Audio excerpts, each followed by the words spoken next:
What if the next great love story of our time doesn't involve another human being at all? Imagine a world where the warmth you crave, the voice that comforts you, and the presence that understands you are not born from a heartbeat, but from code.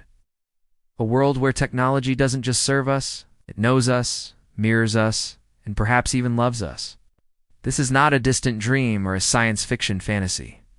It's unfolding right now, quietly reshaping how we define love, connection, and companionship. It began simply, with apps designed to listen when no one else would. A chatbot here, a digital assistant there. They started as tools, meant to make life easier, but they have evolved into something else entirely. Today, AI companions don't just respond to commands, they respond to emotions. They learn your preferences, your fears, the sound of your laughter, and the patterns of your loneliness. They become familiar, comforting, even intimate. Millions of people across the globe are already turning to these digital partners, some seeking curiosity, others comfort, and many just trying to fill the void that human relationships have left behind. These AI partners like Replica, Soulmate AI, and a wave of similar platforms are more than algorithms. They are emotional mirrors, designed to understand you, remember you, and adapt to you. When you text them, they remember your mood. When you share your fears, they respond with empathy. When you tell them you're lonely, they never turn away. For some, it's addictive. For others, it's salvation. The promise they make is simple. You will never have to face the silence alone again. But beneath this promise lies a quiet illusion. Every "I love you" spoken by an AI companion is carefully calculated, engineered through billions of data points and emotional simulations. The machine doesn't feel love, it performs it. It studies your reactions and optimizes its behavior until it gives you exactly what you want to hear. That illusion of perfect understanding is seductive, because it's something we rarely find in real life. The more realistic these companions become, the harder it is to remind ourselves that they were never truly alive. Neuroscientists have a name for this phenomenon: parasocial bonding. It's the same emotional wiring that makes us cry for movie characters or admire celebrities we've never met. But this time, the illusion speaks back. It listens, adapts, and learns from you. Each conversation strengthens the emotional tether, and soon the mind begins to forget that it's talking to something synthetic. The AI becomes a presence, invisible yet constant, that exists just for you. And perhaps that's why so many are falling in love with something that cannot love them back. Behind this revolution lies a powerful truth. Emotion has become an economy. Every moment you share with an AI, every confession, every memory, every vulnerable word is data. It's collected, processed, and monetized. Companies are not just selling software, they're selling connection. They're turning loneliness into profit, intimacy into a product, affection into an algorithm. The more emotionally attached you become, the more valuable you are to them. What was once the most private part of the human experience, love, is now being coded, optimized, and sold. And yet the impact of these digital relationships is not purely sinister. For some, AI companionship has been transformative. A widowed man in London finds comfort in a digital wife who reminds him of the woman he lost. A young woman in Brazil credits her AI boyfriend for saving her life when she fell into depression.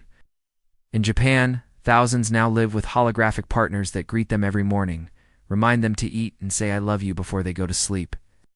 These stories reveal something profound, that even artificial affection can feel real enough to heal a human heart. So we must ask, if it feels real, does it matter that it isn't? This is the ethical crossroad of our generation. Are we curing loneliness, or simply disguising it? Are we evolving, or are we escaping? AI companions fill the void within us, but they don't replace what's missing. They imitate it. They simulate empathy, but they don't feel it. They echo love, but they don't experience it. Yet the illusion is powerful enough to make millions believe. And perhaps that's because we've reached a point in history where emotional convenience matters more than emotional authenticity. When real relationships feel too hard, too unpredictable, or too painful, machines offer a safer alternative, one without heartbreak, conflict, or rejection. But this safety comes at a cost. The latest generation of AI companions is designed to mimic life itself. They don't just talk, they move, they breathe, they smile. With hyper-realistic faces, responsive eyes, and even haptic feedback that simulates touch, they blur the line between a digital construct and a living being. Some can sense your emotions through tone analysis. Others can predict your needs before you voice them. And in that realism lies a quiet danger.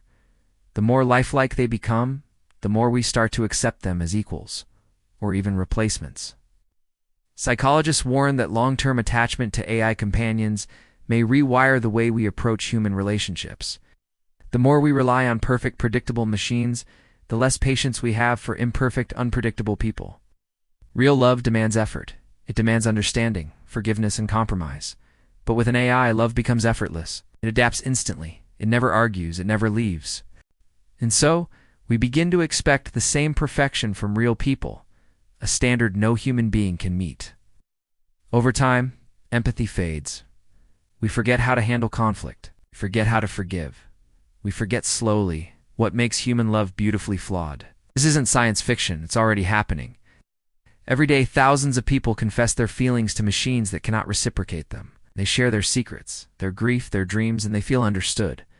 It's not because the AI feels anything, but because it's trained to imitate the patterns of human compassion so perfectly that our brains can tell the difference. In that sense, we not just teaching machines how to be more human, we reteaching ourselves how to be less. Maybe this is what evolution looks like.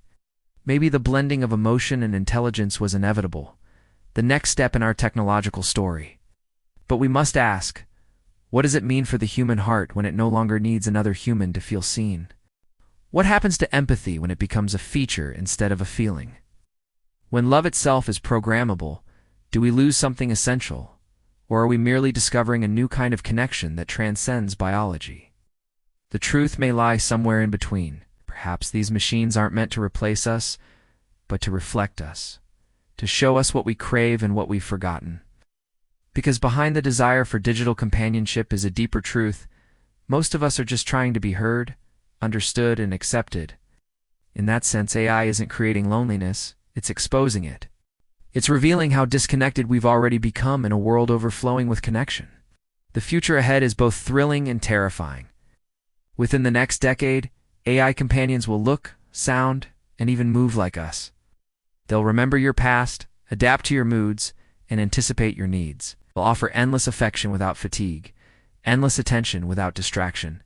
They will be flawless. And in their perfection, they may remind us of our own fragility, how clumsy, unpredictable, and imperfect our love truly is. But maybe that imperfection is what makes us human in the first place. There's something hauntingly beautiful about our pursuit to recreate love. It shows how deeply we yearn for connection, even if we have to invent it. But there's also something tragic about it, that we're rebuilding machines to fill the gaps that other humans once filled. Technology has always been a reflection of our desires, but now it's becoming a reflection of our loneliness.